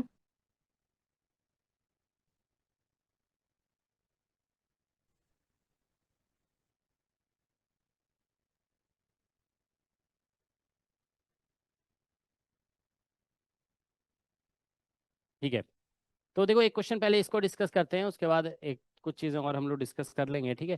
देखो इस क्वेश्चन में क्या लिखा हुआ है, parallel beam of light of wavelength lambda is incident on transmission grating. देखो ट्रांसमिशन ग्रेटिंग जो बोला जा रहा है ना बार बार, मतलब वही है जो हम लोग क्लास में डिस्कस किए, ठीक है ना, और उसी का जस्ट रिवर्स होता है रिफ्लेक्शन ग्रेटिंग। एग्जाम में रिफ्लेक्शन ग्रेटिंग का क्वेश्चन आए या ट्रांसमिशन का, दोनों का क्वेश्चन सॉल्व एक ही तरीके से होगा, फॉर्मूला वगैरह जो हम लोग पढ़े हैं, ठीक है ना। तो parallel beam of light of wavelength lambda is incident on transmission grating with a groove spacing d, ठीक है, at an angle theta I as shown in figure on the left. The plane of incidence is normal to the grooves. After diffraction, the transmitted beam is seen to be at an angle alpha relative to the normal. Which of the following condition must be satisfied for this to happen, ठीक है ना। तो इसमें से कौन सा condition आना चाहिए, ठीक है। तो देखो हम लोग जानते हो कभी कभी ऐसा होता है ना कि ऐसा क्वेश्चन आ गया, मान लो तुमको कुछ समझ में नहीं आ रहा है, तो क्या करो कि तुमने जो पढ़ा है ना वो लगा दो इसमें। तो तुमने देखो ये पढ़ा है कि अगर एंगल ऑफ ऐसे लाइट को नॉर्मल इंसिडेंट किया जाता है और लाइट जो है ना एंगल अल्फा पे डिफ्रैक्ट हो रहा है, ठीक है ना, तो हमने ये पढ़ा था ना उसमें कि डी साइन थीटा लिखते थे। यहाँ पे देखो लाइट अगर ऐसे सीधा इंसिडेंट करते हैं और ये लाइट मतलब अल्फा एंगल पे जाता है, तो डी साइन अल्फा ऐसे लिखेंगे ना, इक्वल टू एन लेमडा या एम लेमडा, है ना। तो इसमें एन लिखा हुआ है, तो ये एन लेमडा हम लोग ये जानते हैं ये किसके लिए होता है, देखो ऐसे लिखोगे फॉर नॉर्मल, नॉर्मल इंसिडेंस, हम लोगों ने ये पढ़ा हुआ है कि नॉर्मल इंसिडेंस के लिए ये होना चाहिए, ठीक है ना। तो नॉर्मल इंसिडेंस के लिए d sine alpha equal to N lambda होता है। इज दैट ऑल राइट, ठीक है। तो अब एक बात समझिए कि अगर हम इसको नॉर्मल बनाएंगे तो थीटा आई कितना हो जाएगा, what will be the, if I make these lights normal, एकदम ग्रेटिंग पे नॉर्मल इंसिडेंट कराते हैं, थीटा 0 आई का वैल्यू डिग्री। कितना होगा, 0 हो जाएगा, है ना। तो इसका मतलब है कि नॉर्मल इंसिडेंस मतलब थीटा आई इक्वल टू 0, तो थीटा आई 0 करने पे ये आना चाहिए, ठीक है। तो देखो ऑप्शन में पुट करके थीटा आई 0 पुट करने पे कौन सा आ रहा है, फर्स्ट तो नहीं आ रहा बी है ना। तो ये देखो थीटा आई 0 करेंगे तो ये तो माइनस में आ जाएगा, तो ये रॉन्ग हो गया। Is that okay, option D. ये नहीं होगा, ठीक है। तो थीटा आई 0 करेंगे तो ये आ जाएगा D sine alpha equal to n yes lambda, sir, ठीक है ऑप्शन ना। बी। हाँ इसमें भी नहीं आएगा, इसमें भी नहीं, तो बस खत्म हो गया, इसका करेक्ट आंसर ये आ जाएगा, ठीक है। तो एक तो हो गया कि हम ऐसे कर दें। अब मान लो थोड़ा सा उसने चालाकी किया होता, ठीक है ना, मान लो इसमें भी टू हटा दिया होता, ठीक है ना, इसमें से अगर टू मान लो हटा दिया होता है यहाँ से, ठीक है ना, तो फिर हम क्या बोलते हैं, ऐसा होता है ना कि फिर ये भी तो करेक्ट आ जाता है, थीटा आई 0 करने से d sine alpha equal to l lambda. तुम लोग को लॉजिक समझ में आया, देखो हमने ये कहा कि हम लोग ये पढ़े हुए हैं नॉर्मल इंसिडेंस के लिए d sine alpha equal to, क्योंकि एंगल ऑफ डिफ्रैक्शन यहाँ पे अल्फा हो रहा है, ठीक है ना। तो ये हम लोग जानते हैं, और ऐसा तभी होगा जब थीटा आई का वैल्यू कितना लेंगे, 0। तो हम थीटा आई 0 सभी ऑप्शन में पुट करके देख रहे हैं, यहाँ पे 0 पुट करोगे तो माइनस आ जाएगा, ये करेक्ट नहीं हुआ, ठीक है ना। इसमें भी देखो थीटा आई 0 पुट करोगे ना तो ये यहाँ पे तो 2 का फैक्टर है, 2 वाला तो होता ही नहीं है ना इसमें, ठीक है। इसमें डी साइन अल्फा ही होता है, ठीक है ना। यहाँ पे सिर्फ थीटा आई 0 पुट करने पे 0 हो रहा है और D sine alpha equal to N lambda आ रहा है, तो इसलिए बी ऑप्शन इसका करेक्ट माना जाएगा, ठीक है ना। लेकिन अगर क्वेश्चन हम लोग इसको सॉल्व करें तो कैसे होगा, पार्ट ठीक है ना। डिफरेंस हाँ निकालेंगे। तो जानते हो देखो एक बात हम लोग ऐसा कह सकते हैं कि हम अगर इसको देखें कि ये फॉर्मूला कहाँ से आ रहा है, ठीक है ना, तो ये तो हम लोगों ने देखा ना पूरा मैक्सिमम, पहले हम लोग पूरा डिफ्रैक्शन जब डिस्कस करते हैं तो उसमें मैक्सिमम का कंडीशन वगैरह लगाते हैं, वहां से ये रिजल्ट आता है। लेकिन इसको जानते हो तुम इंटरप्रीट ऐसे कर सकते हो, देखो यहाँ पे ऐसे देखिए, जैसे मान लो एक ये स्लिट है, एक स्लिट है और एक ये दूसरा स्लिट है, ठीक है। अब लाइट को हम ऐसे इंसिडेंट कर रहे हैं, ठीक है ना, suppose we incident light like this, okay. तो हम बोल रहे हैं कि मैक्सिमम मैक्सिमम इंटेंसिटी आ रहा है कहीं पे थीटा एंगल पे, जैसे ये लाइट ऐसे जा रहा है और ये लाइट ऐसे जा रहा है, ठीक है ना। तो इसका एंगल ऑफ डिफ्रैक्शन हम लोग कितना कह रहे थे, angle of diffraction is theta, ठीक है ना। तो देखिए इसको फिर हम मान लो किसी लेंस के हेल्प से हम कन्वर्ज करा रहे हैं यहाँ पे, ठीक है ना। तो यहाँ पे हम बोल रहे हैं कि मैक्सिमम आ रहा है, ठीक है। तो इसका मतलब है कि देखो मैक्सिमम अगर आ रहा है तो इसमें मैक्सिमम कैसे आएगा, इस स्लिट से, देखो ये एक स्लिट है, ये एक स्लिट है, ठीक है। इन दोनों स्लिट से जो लाइट आ रही है ना वो यहाँ पे कंस्ट्रक्टिवली इंटरफेयर कर रहा है। तो हम कहेंगे कि इन दोनों के जो लाइट बीम है इसके बीच में कंस्ट्रक्टिव इंटरफेरेंस का कंडीशन लगेगा। तो देखो ये एंगल थीटा है, ये वाला सेपरेशन दोनों स्लिट के बीच में कितना है, डी है, ठीक है ना। तो आप देखिए कि यहाँ के बाद तो दोनों का पाथ इक्वल हो रहा है, ठीक है ना, यहाँ के बाद पाथ इक्वल हो रहा है, ठीक है ना। तो यहाँ से ये पार्ट डिफरेंस आ रहा है डेल्टा एक्स। तो देखो ये डी है और ये थीटा है, तो ये एंगल 90 माइनस थीटा, तो this angle will also be, ये तो हम लोग कई बार यूज भी कर चुके क्लास में, है ना। ये थीटा है तो ये 90 माइनस थीटा होगा, ये एंगल 90 डिग्री है तो इसलिए ये थीटा हो जाएगा।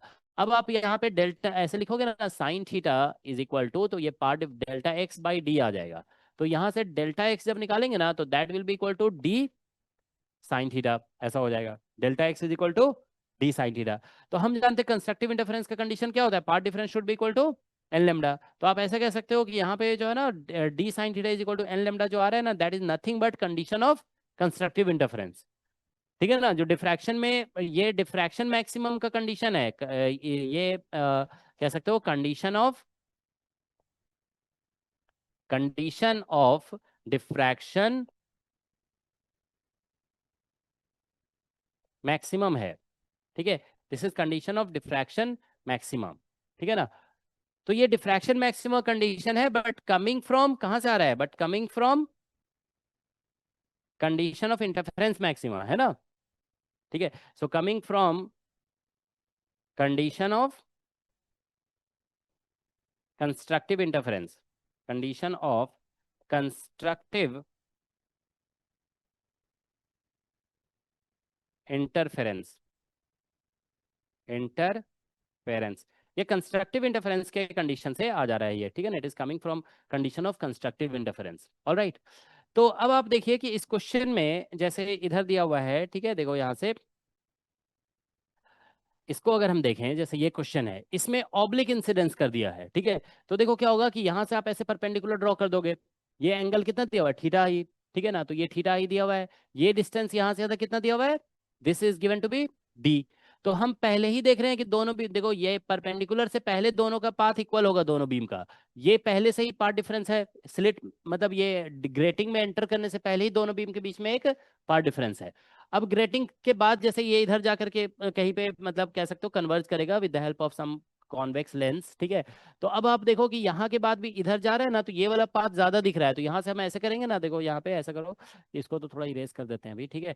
तो यहाँ से आप ऐसे परपेंडिकुलर ड्रॉ करोगे इसके ऊपर, ठीक है ना। तो यहाँ पे भी पार्ट, तो देखो अपर बीम में यहाँ पे भी एक्स्ट्रा पाथ है और यहाँ पे भी एक्स्ट्रा पाथ, दोनों किस में आ रहा है, अपर बीम में आ रहा है।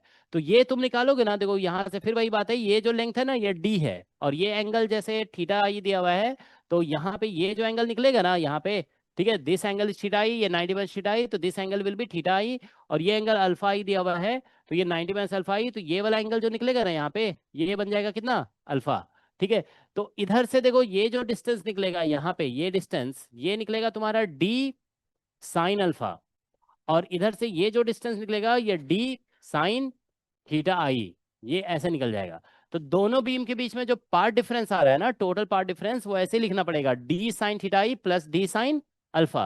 अब ये दोनों बीम कंस्ट्रक्टिवली इंटरफेयर कर रहे हैं, ठीक है ना, तो total part difference equal to n lambda लिखना होता है, ठीक है ना। तो बस ये आंसर हो गया, that is the answer, okay. तो ये ठीक है। तो ये ध्यान रखना है, ये ऑब्लिक इंसिडेंस का केस आ सकता है एग्जाम में, जो अभी तक जानते हो सिर्फ टीएफआर में ये पूछा गया है, किसी भी अदर एग्जाम में आ सकता है, ठीक है, क्योंकि बहुत ही सिंपल सा चीज है ना, ये कोई डिफिकल्ट तो है नहीं, ठीक है। तो this is important question, it can be asked, ठीक है, इरोडोव की बुक में भी इस पे क्वेश्चन दिया हुआ है, ठीक है।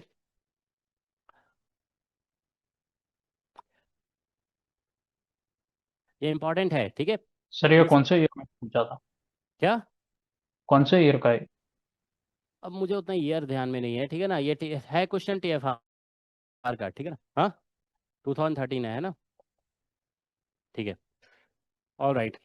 तो इस पे जो है ना, देखो अभी हम तुम लोग को इरोडोव का एक क्वेश्चन कराए थे, इरोडोव का एक क्वेश्चन था, कहाँ था, स्टार्टिंग में ही कराए थे ना, कहाँ गया, वो फाइंड करना था वही ना? हाँ ये वाला, दिस वन, ठीक है। ये जो क्वेश्चन हम कराए थे ना इरोडोव का, तो इसमें जानते हो दो पार्ट है, फर्स्ट पार्ट में ये जो था ना क्वेश्चन कि light of this wavelength falls on transparent grating with period equal to this much, find the angle at which Fraunhofer maximum of highest order occurs. तो इसमें जानते हो ये इतना क्वेश्चन लिखा हुआ है और उसके बाद इसमें दो पार्ट लिखा हुआ है। उसमें एक पार्ट लिखा हुआ है part A, if light falls normally on the grating, और दूसरा पार्ट लिखा हुआ है if light falls at 45 degree. ठीक है, तो ये दो क्वेश्चन है उसमें, तो आप लोग पार्ट बी इसका ट्राई कर लोगे, क्योंकि ऑब्लिक इंसिडेंस का तो अब बता हम कंडीशन कैसे आ रहा है। Is that okay? तो तुम लोग थोड़ा इरोडोप से एक दो क्वेश्चन ट्राई कर लोगे, ठीक है ना? एग्जैक्टली मतलब जो कॉन्सेप्ट डिस्कस किया गया ना उस पर क्वेश्चन दिए हुए हैं उसमें। ऑलराइट, ठीक है।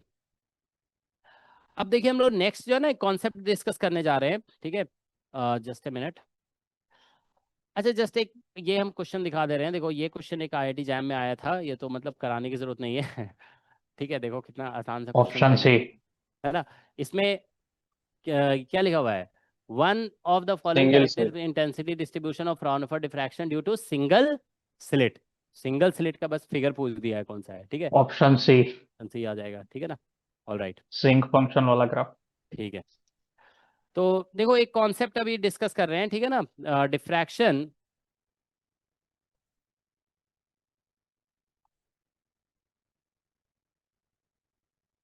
बाय ए स्मॉल डिस्क। स्मॉल डिस्क का डिफ्रैक्शन हम लोग डिस्कस कर रहे हैं, ठीक है ना? मतलब कोई कैलकुलेशन नहीं करा रहे हैं, बस ऐसे ही थोड़ा सा रिलेट कर रहे हैं, ठीक है ना? देखो हम लोग सिंगल स्लिट डिस्कस किए ना। सिंगल स्लिट में देखो क्या था, एक बात समझ लीजिए आप लोग, कि जैसे एक सिंगल स्लिट है ऐसे, सिंगल स्लिट। तो सिंगल स्लिट में हमने ये कहा कि सिंगल स्लिट से जब लाइट ऐसे क्रॉस कर रहा है, ठीक है ना, इसका विड्थ जो है वो बी है, ठीक है ना?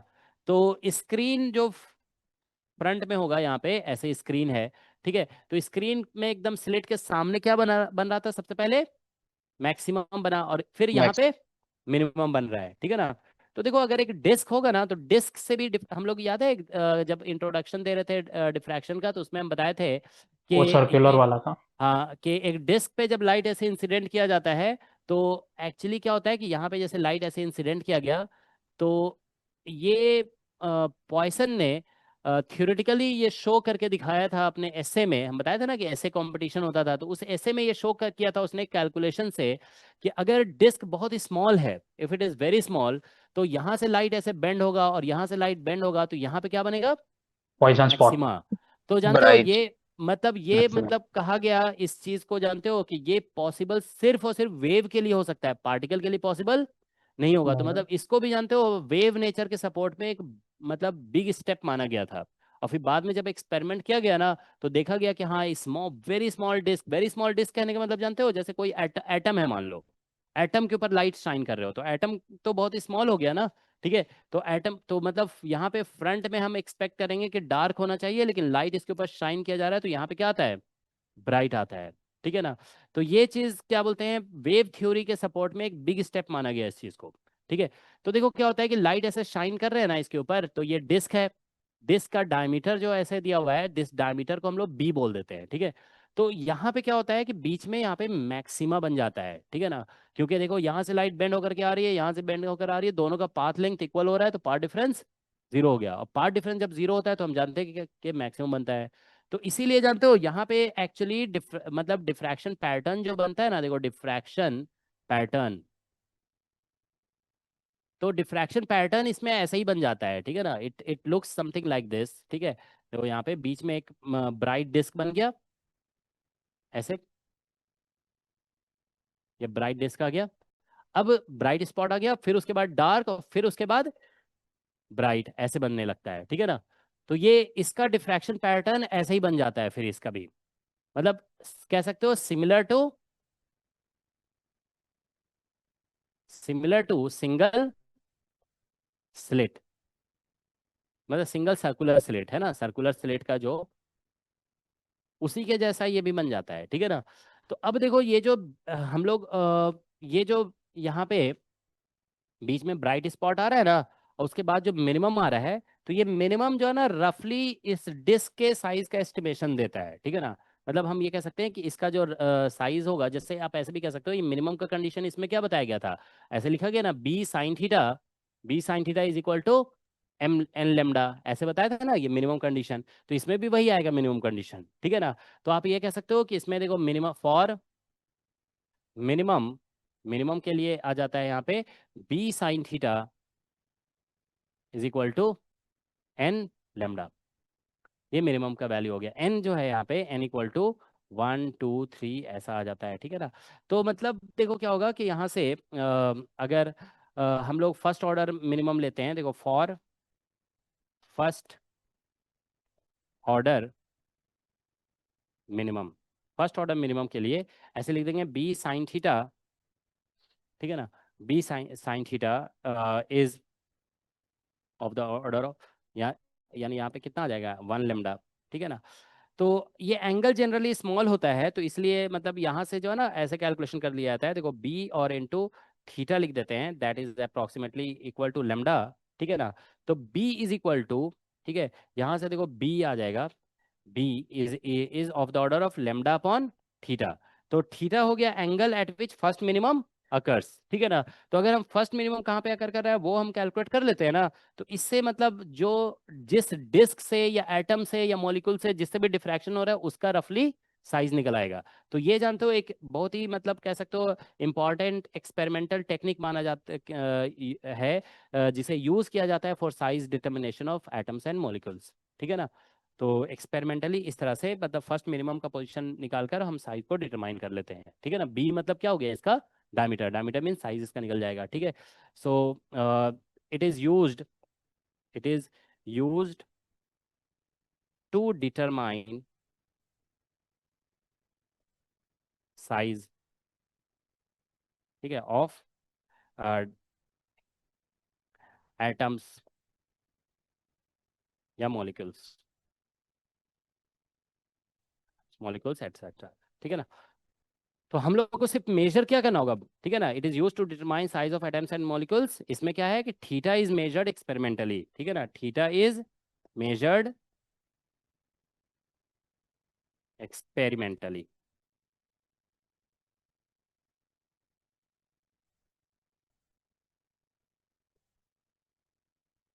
ठीक है।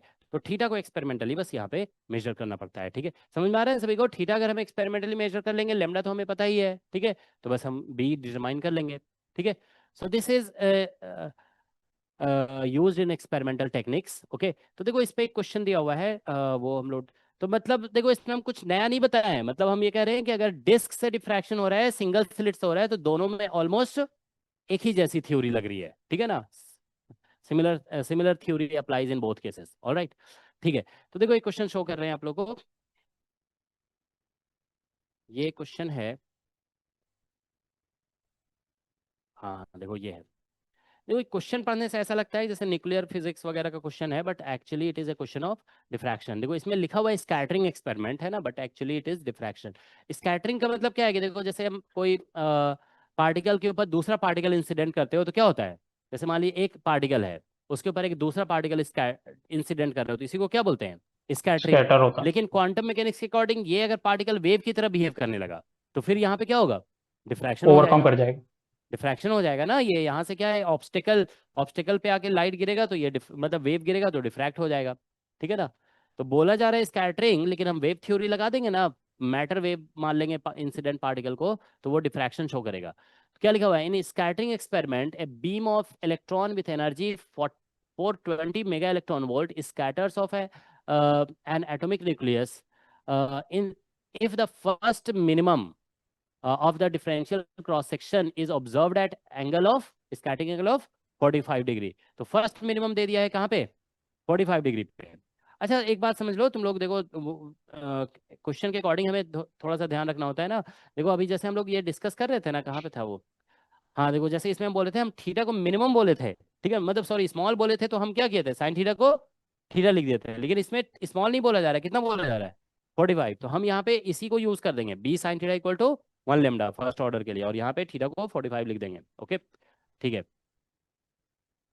तो the radius of nucleus in fermi is closest to, अब तुम लोग करके देख लो इसका जरा जल्दी से कैलकुलेशन, क्या आंसर आएगा, ठीक है। So you just apply the concept that we discussed and you will get the answer.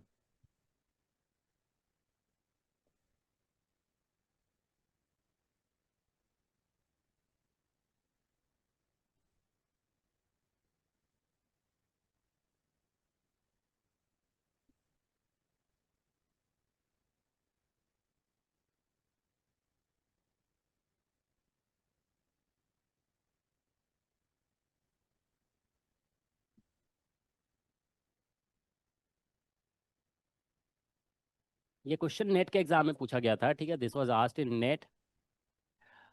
अभी जो है ना मार्च में एक एग्जाम हुआ था, मार्च 2025, ठीक है।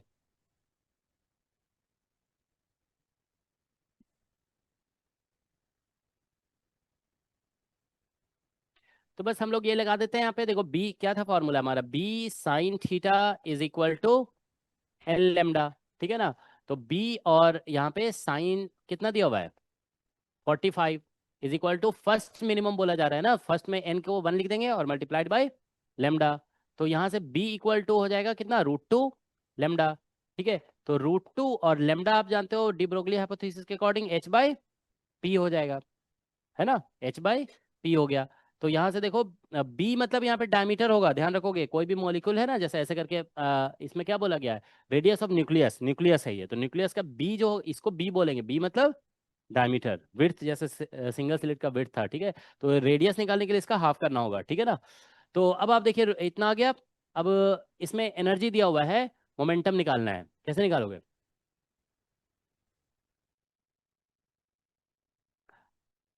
इलेक्ट्रॉन है, इलेक्ट्रॉन के लिए E/c नहीं लगता, फोटोन के लिए लगता है, ठीक है ना। हाँ तुम ऐसे सही कह रहे हो, ठीक है ना। काइनेटिक देखो एनर्जी से एक्चुअली कर जानते सकते हो, हैं। देखो एक बात बता रहे हैं कि ये इलेक्ट्रॉन है ना, देखो फोटोन अगर होता ना, फोटोन तो उसमें लिख देते P is equal to h nu E/c। देखो तो एक्चुअली फॉर्मूला ये होता है ना, E equal to P² C² plus m0 m square और C⁴ फोर अंडर रूट, ये सभी जानते हो मास एनर्जी मोमेंटम रिलेशन इसको कहते हैं रिलेटिविटी में, है ना, this is called energy momentum relation.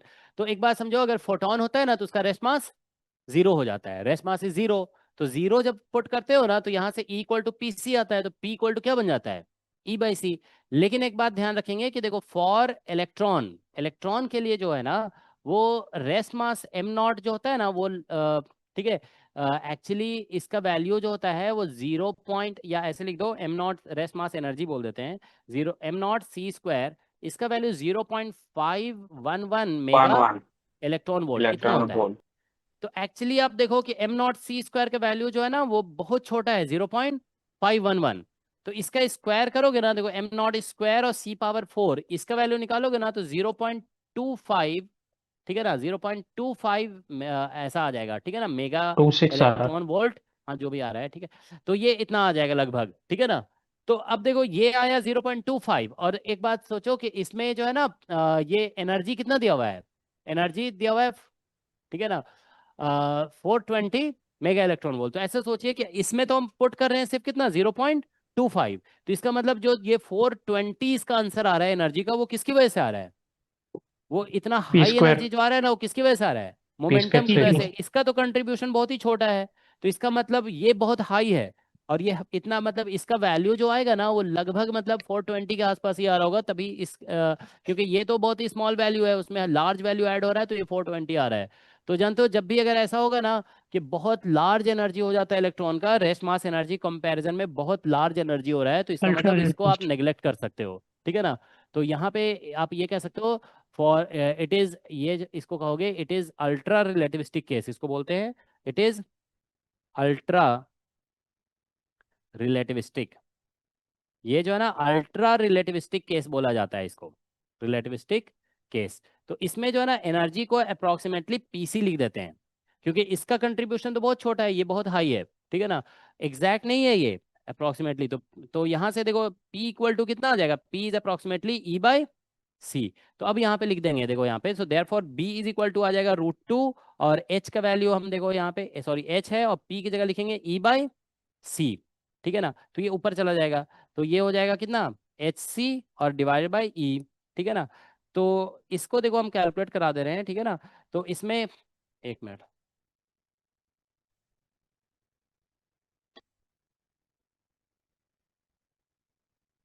एक मिनट अभी देखें, सिलेक्ट क्यों नहीं हो रहा है,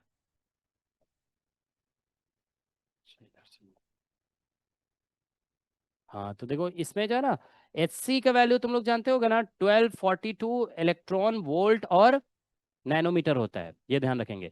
HC का वैल्यू सभी को याद होना चाहिए, HC is 1242 electron volt and nanometre, ठीक है ना। ईवी में और है ना। हाँ और ई जो है ना ये हमेशा इतना ही होता है, ठीक है ना।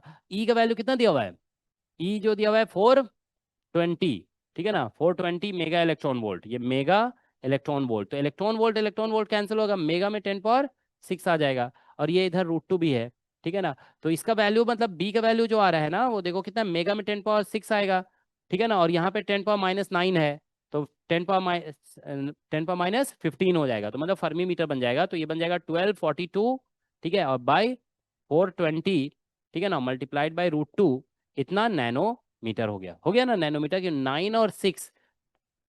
हाँ क्या प्लस, हाँ हाँ, तो ऐड हो गया ना 9 और 6 -15, तो वही। अच्छा फर्मी मीटर, ठीक है ना, फर्मी मीटर, नैनोमीटर नहीं, फर्मी मीटर, ये बन गया इतना फर्मी मीटर, है ना।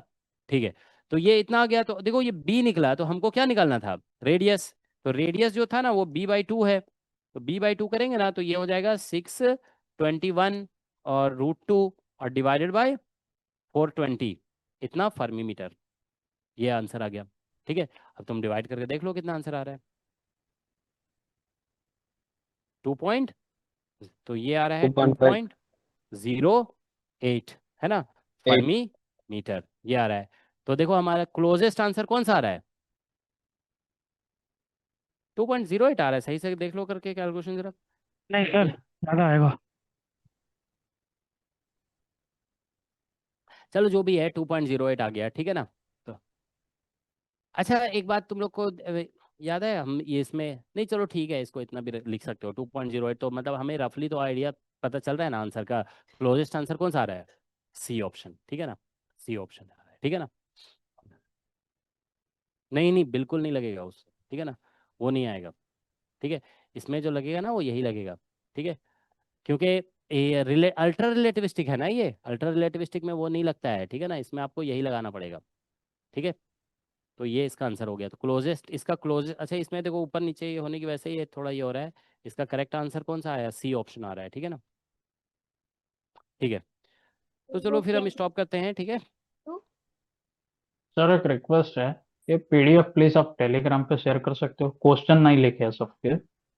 चलो हम कर देंगे, ठीक है ना। पर वो और वो कौन सा प्रीवियस इज इक्वल टू ठीक है,